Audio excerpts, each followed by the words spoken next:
ठीक है सर। अब बिजनेस को चलाने के लिए पैसे चाहिए, तो पैसे कहाँ से आएंगे? एक होता है जो ओनर लगाता है, बिजनेसमैन, बराबर, और एक होता है जो हम आउटसाइडर से लेते हैं, लाइक अ बैंक, इसको बोलते हैं बैंक लोन। कहीं से लोन ले लिया अपने रिश्तेदारों से, वाइफ लोन,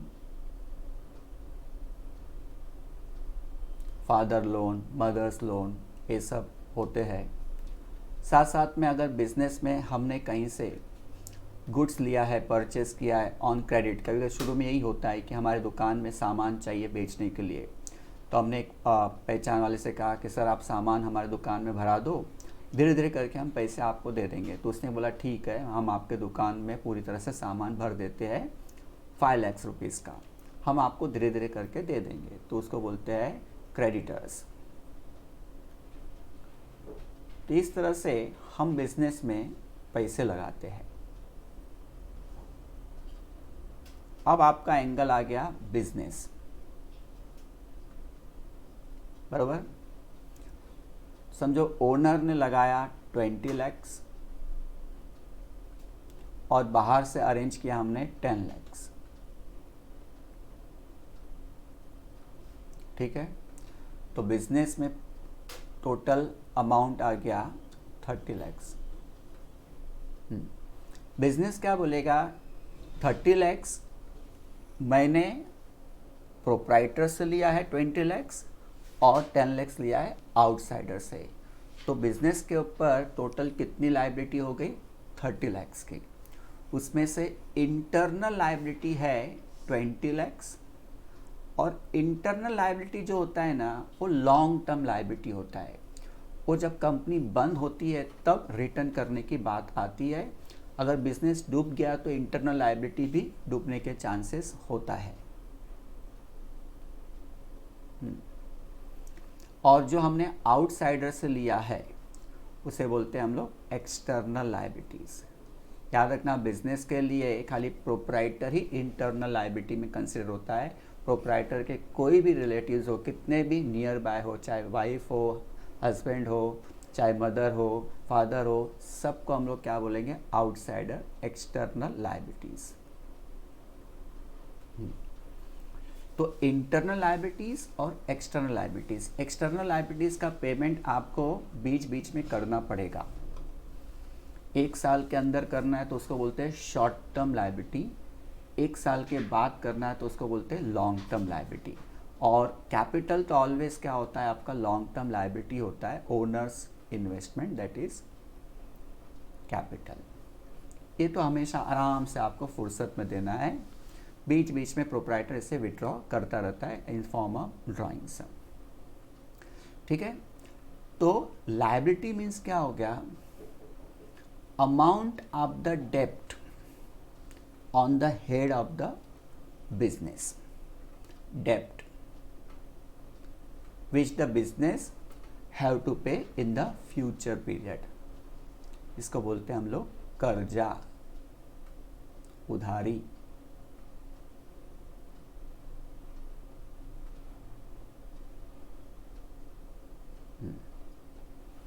तो हर बिजनेस में थोड़ा ज़्यादा लायबिलिटी होता ही है, बिना उसके कोई भी बिजनेस आप नहीं चला सकते, ये याद रखो,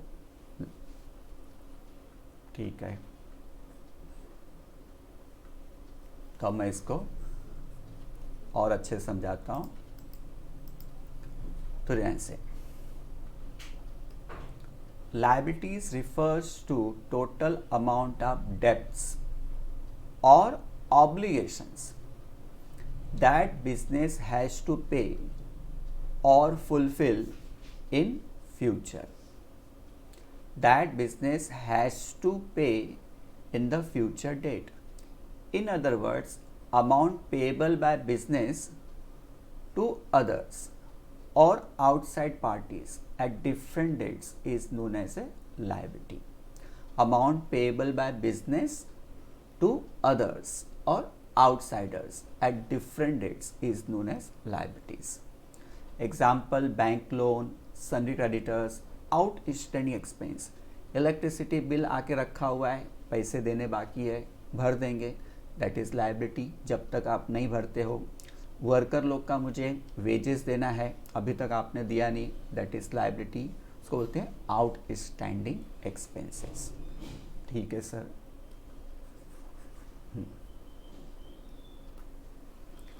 फिर लिखा है types of liabilities. Fix liabilities और करंट लाइबिलिटीज. फिक्स लाइबिलिटी को हम लोग बोलते हैं लॉन्ग टर्म लाइबिलिटीज.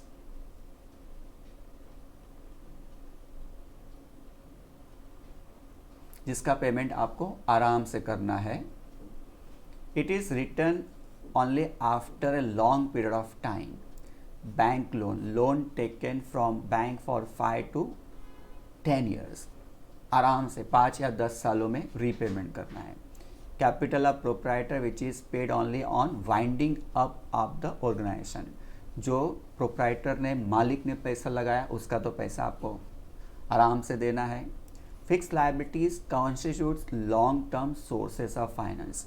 इसको long term source of finance क्यों बोलते हैं? क्योंकि ये पैसा लेने के बाद कई दिनों तक हमारे पास रहता है, जिसका यूज़ हम कई सालों तक करते हैं.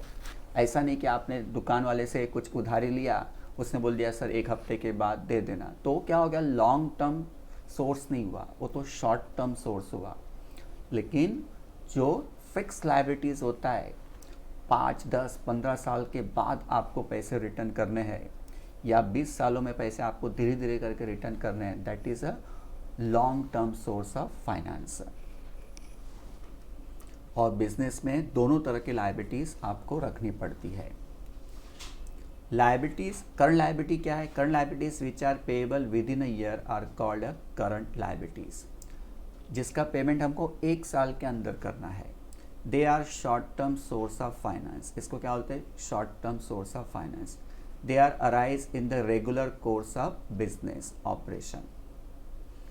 मतलब कैसा है कि आपने गुड्स परचेज किया क्रेडिट पे, 3 महीने के क्रेडिट पे, 3 महीने के बाद आपने पैसे दे दिया. फिर हमने गुड्स परचेज किया, कुछ दिनों के बाद पैसे दे दिया. जिसको बोलते हैं they are arise in the regular course of business. Raw material purchase on credit period of 3 months. Year amount will be paid after 3 months to the creditors, so on.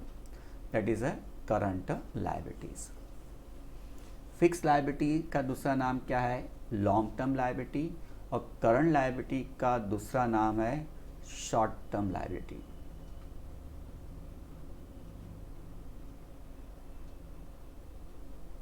ठीक है.